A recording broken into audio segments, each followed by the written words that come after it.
नमस्कार मंडळी, श्री स्वामी समर्थ.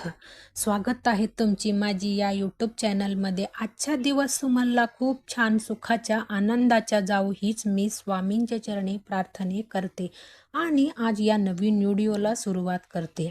उद्या चैत्र अमावस्या संध्याकाळी 6 ते 8:30 पर्यंत कापुरासोबत जाळा ही उंबरवट्यावर ही एक वस्तू. लक्ष्मी प्राप्ती ही एक वस्तू दुःख आणि दारिद्र्यापासून मुक्ती, पतीची मुलांची जोरदार प्रगती होईल. तर मंडळी, तुमची आयुष्यात एक नवी दिशा येणारा ठरणार आहे, कारण उद्या येणारा रात्री ही कोणतेही सामान्य रात्री नाही. उद्या आहे चैत्र अमावस्या. हिंदू धर्मशास्त्रात चैत्र अमावस्या महिन्यातल्या या अमावस्याला अत्यंत शक्तिशाली आणि फलदायी मानलं जातं.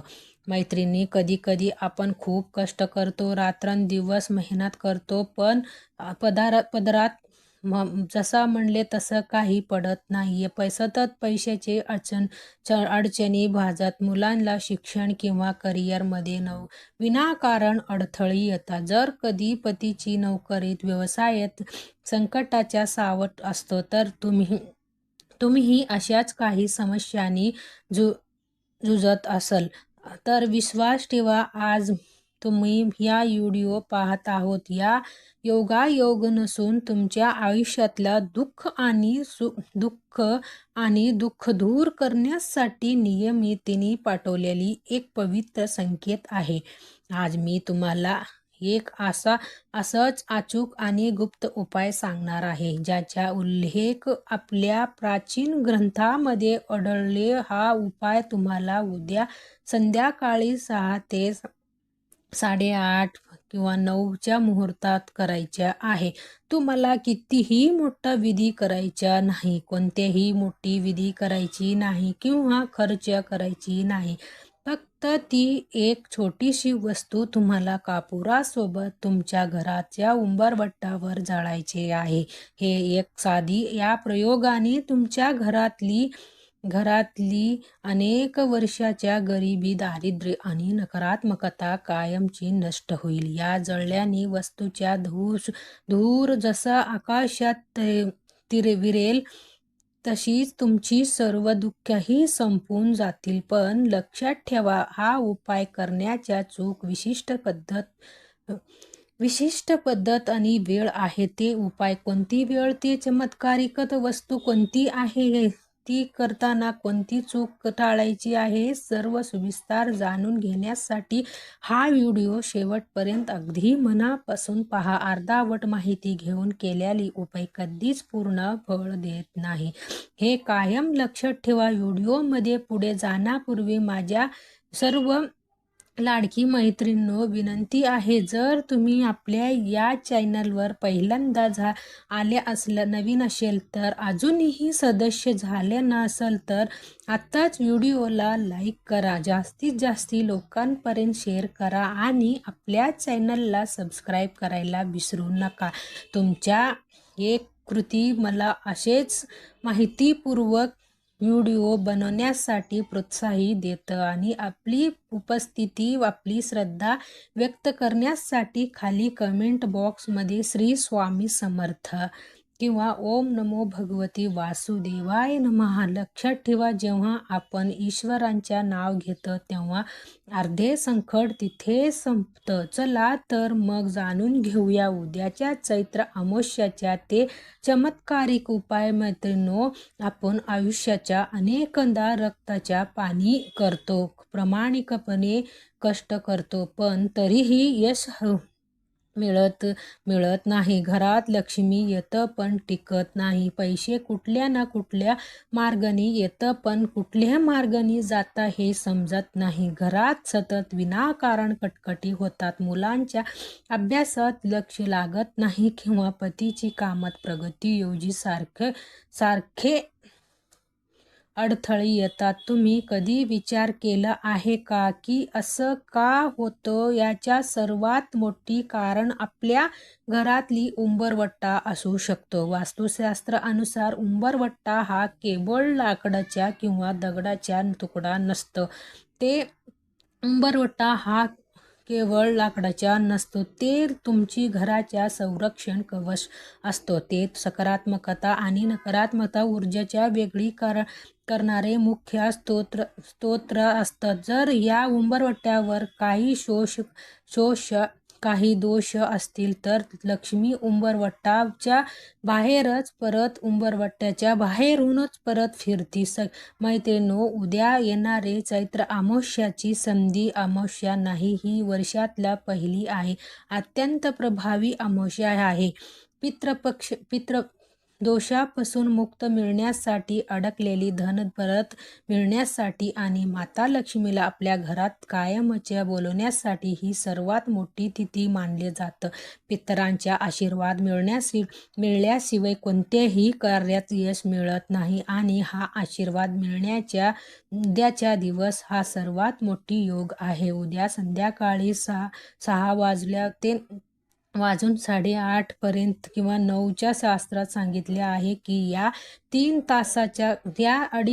तासाच्या काळात ब्रह्मांडातला प्रचंड दैवी ऊर्जा सक्रिय असतं. या वेळात केलेली छोटासा उपाय सुद्धा हजारो पटींनी जास्त फळ देतात.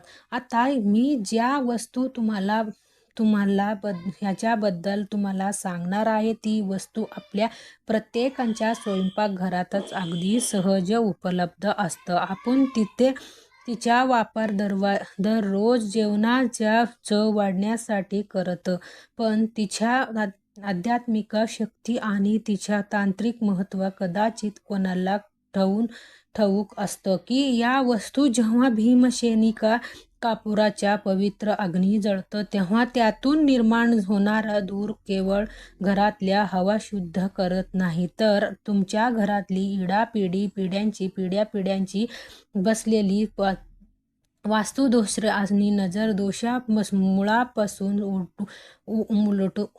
उमलटून बाहेर काढतं. या घरामध्ये उद्या संध्याकाळी हात धूर उंबरवट्टा दरवाजा वेळ त्या घराच्या मुख्य दुःखी आणि दारिद्र्य स्वतः काढून पाय घेऊन आता मी वास्तू नेमकी कोणती आहे, ती वस्तू कशी वापरायची आणि उपाय करताना कोणती विशिष्ट चूक टाळायची आहे, आता हे आपण पाहूया. आता मात्र सर्वांनी खूप लक्ष देऊन ऐका, कारण आता मी त्या गुप्त वस्तूची खुलास करणार आहे.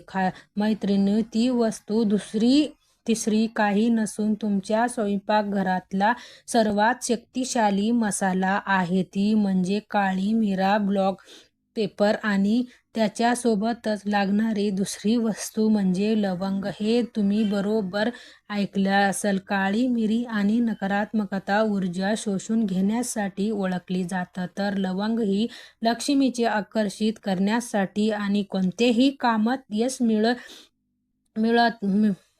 मिळवून देण्यासाठी अत्यंत प्रभावी मानला जातं. पण थांबा, हे फक्त सरळ उचलून जळायच्या ही याची एक विशिष्ट, अतिशय आणि शास्त्रोक्त पद्धत आहे, जी केल्याशिवाय तुम्हाला पूर्ण फळ मिळणार नाही. उपाय करण्याच्या अचूक कृती नीट समजून या पवित्रता महत्त्वाची. उद्या संध्याकाळी 6 ते 9च्या दरम्यान सर्वात प्रथम स्वच्छ पाय वगैरे धुवा आणि शक्य असेल तर स्वच्छ कपडे परिधान करा. मनात कोणतेही रंग किंवा दोष न ठेवता प्रसन्न चिंतेने हा उपाय करायला लागा. हा उपाय करण्यासाठी शक्यतो पितळ्याची पितळेची पंती किंवा मातीची पंती वापरू शकता. शास्त्रानुसार पितळा आणि माती ही दोन्ही तत्व ऊर्जा टिकून देण्यासाठी उत्तम मानली जातं आणि पंतीला 2 शुद्ध भीमसेना कापूर वडे ठेवा. साधे कापूरही चालतं, पण भीमसेना उत्तम. आता यावर 5 काळी मिरा 2 ठेवा. लक्षात ठेवा, 5 हा अंक पंचम हा भौतिक प्रतीक आहे. याच्यासोबतच 2 अखंड लवंग ठेवा. लवंगाने फुलं असणे अनिवार्य आहे. तुटलेली लवंग वापरू नका. अखंडित मानलं जातं. ही आता पंथ घेऊन तुमच्या घराच्या मुख्य दरवाजाच्या म्हणजेच उंबरवट्याच्या अगदी मध्यभागी उभे राहा. उंबरवट्टा ओलांडू नका. आता कापूर अगदी मध्यभागी उभे राहा. उंबरवट्टा ओलांडू नका. आता कापूर पेटवा. कापूर जाळा लागलं की त्यातून काळे मिरे आणि लवंग जाळायची. एक विशिष्ट सुगंध आणि धूर निघू लागेल. ही पेटलेली पंती उंबरवट्यावर बरोबर मध्यभागी ठेवा. जेव्हा या वस्तू जळत असतील तेव्हा आणि ते धूर हवेत पसरत असेल तेव्हा आपल्या 2 हात जोडून डोळे मिटा. तुमच्या कुलदेवताच्या आणि माता लक्ष्मीची मनापासून स्मरण करा. या क्षणी तुमच्या पती आणि मुलांच्या नाव स्पष्टपणे मनात किंवा ओठीने उच्चार करा. नोकरीतल्या प्रगती, व्यवसायातल्या वृद्धी आणि मुलांचे व्यवसायात अवतरण अंतरतेने प्रार्थना करा. मनापासून प्रार्थना करा.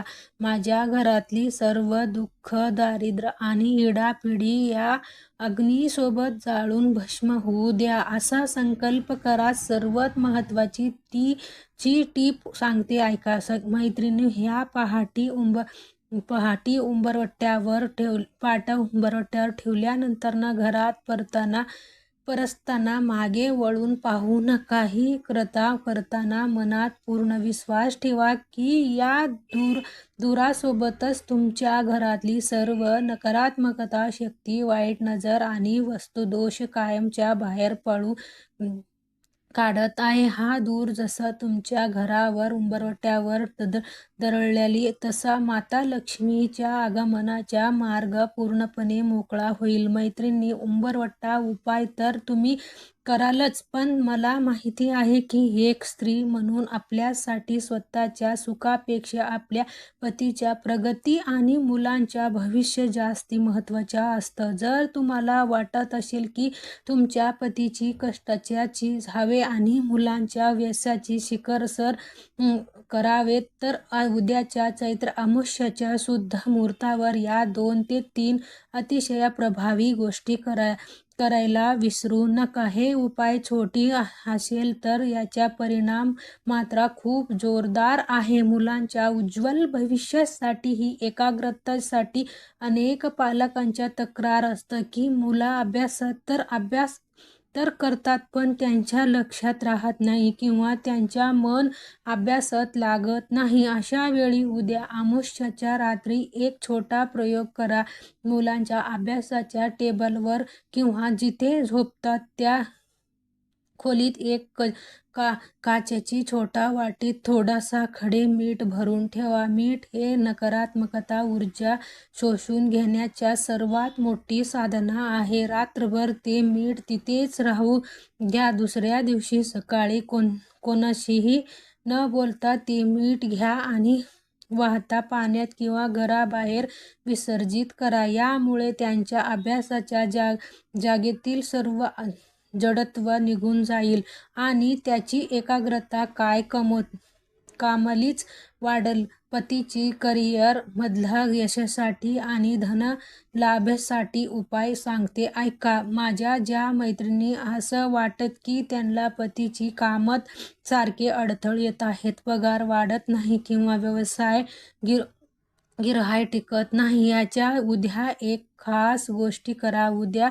संध्याकाळी पूजा करताना एक अखंड फुलं असलेली लवंग लक्ष्मीच्या चरणाशी ठेवा. त्यानंतर ती लवंग उचलून पतीची पाकिटात गुपचूप ठेवा. लवंग ही बुध आणि शुक्र ग्रहाच्या प्रतीक मानलं जातं, जे धन आणि सामान्याच्या कारक आहे. लवंग त्यांची सोबत राहिलं की त्यांची कामातली अडथळे दूर होतील. लोकांकडून सहकार्य मिळेल आणि अपेक्षित धनलाभ योग्य जुळून येतील. घरात अखंड लक्ष्मी मिळण्यासाठी सुगंधी उपाय सांगते, ऐका. एक मैत्रिणी, ज्या घरात लक्ष्मी येतं तिथे ती टिकलीही पाहिजे. त्यासाठी उद्याच्या दिवशी आपली संपूर्ण घरात भीमसेन कापूर आणि 2 ते 3 हिरव्या विलायची एकत्र करून जाळा. ते विलायचीचा सुगंध हा माता लक्ष्मीला अत्यंत प्रिय आहे. या मिश्रणाच्या धूर घराच्या काऱ्याकोपऱ्यात, विशेषतः किचनमध्ये आणि कपाटाजवळ दाखवा. या सुगंधी धुरामुळे घरातली कलह, चिडचिडी आणि नकारात्मकता पूर्णपणे नष्ट होईल. तुमच्या घराच्या वातावरण इतके प्रसन्न होईल की लक्ष्मीला तुमच्या घरात अखंड वास्तव्य करावे लागेल. हा उपाय करताना मनात पूर्ण श्रद्धा ठेवा. एक पत्नी आणि एक माता जेव्हा आपल्या कुटुंबासाठी कळकळीने हे विधी करते, तेव्हा ब्रह्मांड तिच्या इच्छा पूर्ण करण्यासाठी नक्की धावून येतात. आता आपण पाहूया व्हिडिओचा सर्वात महत्त्वाचा भाग, उपाय. हे उपाय म्हणजे केवळ अंधश्रद्धा नाही, तर हे आपल्या प्राचीन शास्त्रातला ऊर्जाशास्त्र आहे. जेव्हा आपण विश्वासाने एखादी गोष्ट करतो तेव्हा निसर्ग आपल्याला साथ देतं. ही स्वतः हे अनुभवली आहे आणि म्हणूनच आज तुम्हाला सांगते की श्रीदेवींना फळ मिळत नाही. त्यामुळे पूर्ण विश्वासाने हे करून पहा. तर माझ्या प्रिय मैत्रिणी, आणि उद्याच्या चैत्र अमावस्येच्या तुमच्या आयुष्याचा एक नवा प्रकाश घेऊन येणार आहे. ही संपूर्ण संधी अजिबात सोडू नका. संसाराच्या रहाट गाड्यात आपण अनेकदा स्वतःसाठी वेळ काढून शकत नाही, पण उद्याच्या संध्याकाळी 6 ते 9:30च्या दरम्यान हे तुम्ही नक्की करून बघा आणि तुम्हाला हे सगळं योग्य वाटेल. अजूनही आपल्या कुटुंबाच्या सदस्य झाले असेल तर सबस्क्राईब बटन दाबून घंटीचं चिन्ह नक्की दाबा, जेणेकरून माझ्या पुढच्या महत्त्वाच्या व्हिडिओ तुमच्याकडून चुकूनही मिस होणार नाही. शेवट आपली उपस्थिती आणि आपली श्रद्धा दर्शनासाठी कमेंट बॉक्समध्ये श्री स्वामी समर्थ किंवा ओम नमो भगवती वासुदेवाय नमः लिहायला विसरू नका. तुमची हे एक छोटासा पाऊल ईश्वरांच्या हे नामस्मरण तुमची आणि तुमच्या संपूर्ण कुटुंबाच्या नशीब पलटण्यासाठी पुरेसे ठरेल. स्वामी तुमच्या सर्वच उदंड आयुष्य सुखी आणि समृद्धी ठेवा, हीच प्रार्थना करते. धन्यवाद. भेटूया.